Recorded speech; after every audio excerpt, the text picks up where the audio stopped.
Hello and welcome to the Arcade Retreat.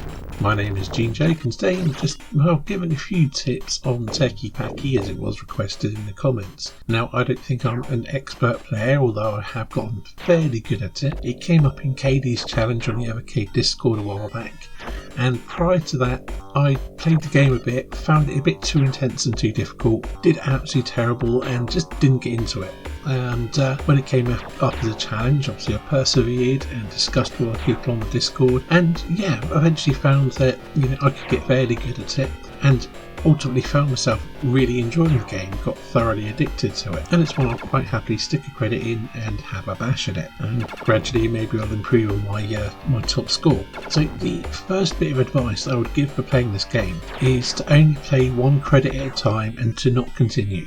Ultimately it gets more difficult as you continue on because your level goes up, but you're not getting anything out of the score, and the game is a score chaser at heart. There's not really any way to beat it as such, so really it is a case of just do one credit and play that, restart. Beyond that, basic bits of info. Obviously you've got your basic colours that you start with. At about level 75 I believe it is, it introduces silver blocks. These act the same as the others, but because of where they come in and you won't have a board full of them, they can be really problematic in preventing you from actually getting your matching up your 5 blocks of a colour. And of course later at 100 it introduces gold blocks and it gets even more difficult. Again, those aren't a major issue. The smiley faces, essentially, they can be used to kind of clear extras of a colour. I don't really find them that useful, and I think you have to match them up with 4 of a colour and then they'll do their thing. The main thing you want to do is get 5 of the bonds.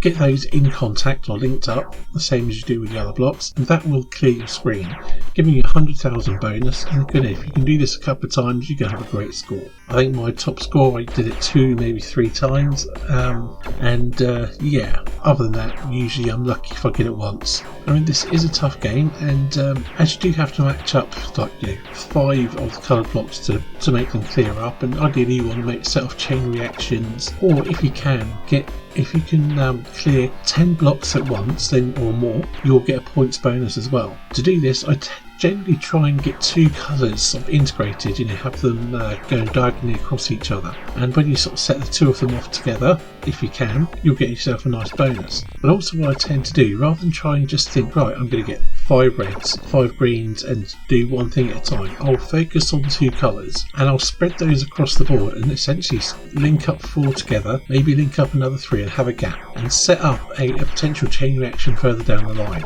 And once I've gotten about a third of the way up the board, I will then try and start clearing these things. Again, I'll primarily focus on the 2 colours. It could be any 2 colours, and it will change as I clear the screen. I will then focus on 2 different colours. Essentially, by putting my focus onto 1 or 2 colours and ignoring the rest and just letting the blocks fall where they lie, or where they may be, so to speak, it stops me from getting overwhelmed by the information on the screen, checking on trying to count what's where. And I've just found by doing that and focusing, on the 2 colours, or sometimes even 1 colour, things will eventually just fall into place. And if you're suitably zigzagging things across and setting up a few colours, the other ones will come to play. Every so often it will the pace will ease up a little bit, and you can have that little bit more green space and just think, right, this is what I need to focus on. I'm going to change to this colour because I've got these ones here. Now, while you're learning it, if you're getting stuck and you're feeling panicked, you use the home button on the arcade. That will pause the action.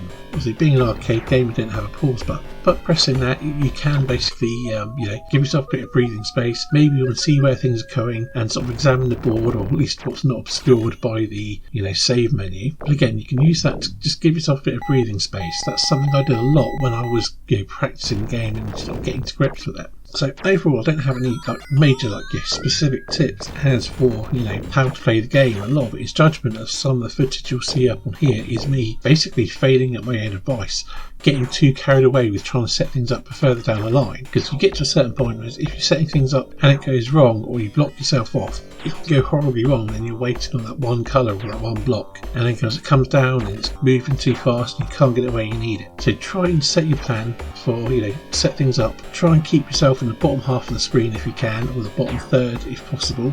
Set things up to a point, but then at the end of the day, the main thing you want to do is just be clearing. And if you have successfully set things up by zigzagging them across the screen, having a 4 here, a 3 there, suddenly things will just fall into place, and all of a sudden, next thing you know, you're getting chain reaction, and without setting off the 5 bombs, you're still managing to clear a fair chunk of the screen without really planning too much. Again, it's an intense game, and the main thing is just really keeping cool, getting fairly zen with it, and just letting it happen without letting the intensity of the music and the frantic pace of the game to really get on top of you. Anyway, I hope this has helped. Again, probably not the best advice, but maybe this will help someone somewhere along the line. And I will see you in the next video, which may be a week or so away, as I am away on my holidays in a few days.